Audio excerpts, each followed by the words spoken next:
Hello, আসসালামু আলাইকুম। আজকে দেখাবো আমার মায়ের হাতের মজাদার মজাদার কিছু খাবার রান্না করার ভিডিও। তো থাকছে নানান ধরনের খাবার। তো ভিডিওটা দেখলে আপনারা বুঝতে পারবেন আজকে আমি কি কি মজার মজার খাবার খেয়েছি এবং সেই সাথে থাকছে রান্নার রেসিপি। তো চলুন দেরি না করে চলে যাই ভিডিও দেখতে।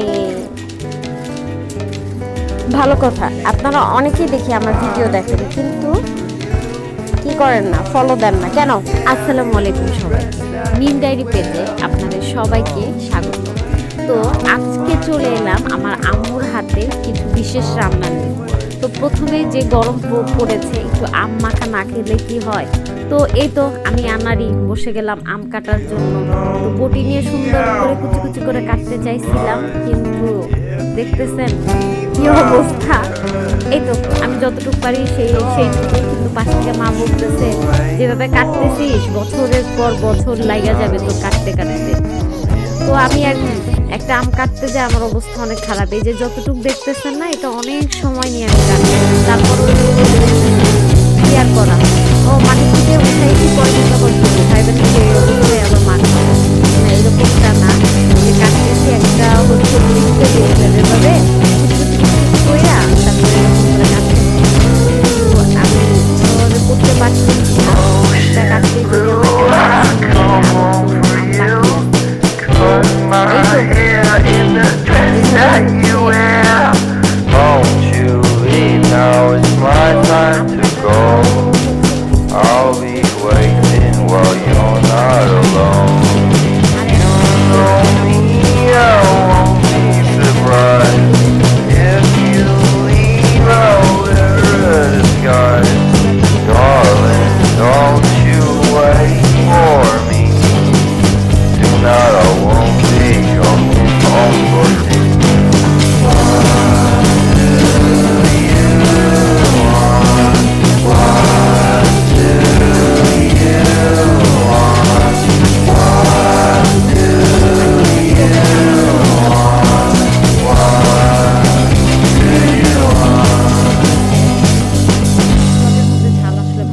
যদি রান্নার প্রসেসে চলে যাই। আম্মু আজকে টমেটো ভর্তা বানাবে, এই জন্য টমেটোগুলো অনেক কুচি কুচি কুচি করে কেটে নিছে, চুলার জাল ধরাই দিছে।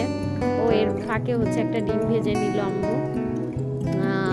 একটু শুধু ভাত দিয়ে ডিম দিয়ে খাবো, অনেকদিন ধরে খাইতে মন যাচ্ছে। আর এই যে টমেটোটা, এর মধ্যে হচ্ছে শুকনো মরিচ পেঁয়াজ দিছে, হালকা মোটা একটু তেলও দিছে, লবণ দিছে, দিয়া এটা হচ্ছে শুকাচ্ছে, যে কুচি কুচি করে রাখা ছিল সেটা শুকাচ্ছে। এবং সেই সাথে আম্মু হচ্ছে ছোট মাছ রান্নার প্রিপারেশন নিচ্ছে। এটাকে কি মাছ বলে, ট্যাংরা মাছ বলে। ট্যাংরা মাছ আর কি মাছ, পেঁয়াজ মরিচ আদা বাটা রসুন বাটা লবণ, তারপরে হচ্ছে এগুলা দিয়ে হাত দিয়ে সুন্দর করে চটকাচ্ছে। চটকানোর পরে হচ্ছে এগুলা দেখতেছেন, এই পেঁয়াজগুলো না ফ্রিজে রাখা ছিল, যার মানে একটু শক্ত শক্ত আছে। এর মধ্যে হলুদ দিল, তারপরে একটু তেল দিবে, তেল দিয়ে হচ্ছে আবারও আম্মু এগুলা চটকাবে। চটকানোর পরে হচ্ছে এই যে চটকাচ্ছে। তারপরে আমাকে জিজ্ঞাসা করছিল যে হলুদ কম হয়েছে কিনা, তো আমি বললাম যে হ্যাঁ একটু সাদা সাদা লাগতেছে। পরে মানে পরে আবার আরেকটু দিয়ে দিছিল। পরে তো মাছগুলা দিয়ে দিচ্ছে আম্মু।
দেখেন কালারটা অনেক সুন্দর না? আপনারাও টমেটো ভর্তা দিয়ে হচ্ছে এই গরমের মধ্যে খাইতে পারেন, ভালো লাগবে। একটু ঝাল দিলে আরও ভালো লাগবে, যারা স্পাইসি লাভার আছেন। আর যারা ঝাল খেতে পারেন না তারা কম ঝাল দিয়ে খাবেন। এই তো, তারপরে একটু ডিম ভাজি নিলাম। এই ডিম ভাজিটা অনেক সুন্দর ফুলছে, তো ডিম ভাজিটা এইভাবে ভাতের সাথে চটকিয়ে চটকিয়ে এইভাবে মেখে নিলাম। দেখতেছেন কালারটা সুন্দর না? এই তো এখন আবার আর একটু ভাত নিলাম। টমেটো ভর্তা ডিম ভাজি দিয়ে অলমোস্ট ভাত খাওয়া শেষ হয়ে গেছে। যাই বলেন তাই বলেন, মা যতদিন আছে আর মায়ের হাতের রান্না আর এই খাবারগুলা আসলে দুর্দান্ত হয়। তো এই তো এখন সেই হচ্ছে আমার তরকারি,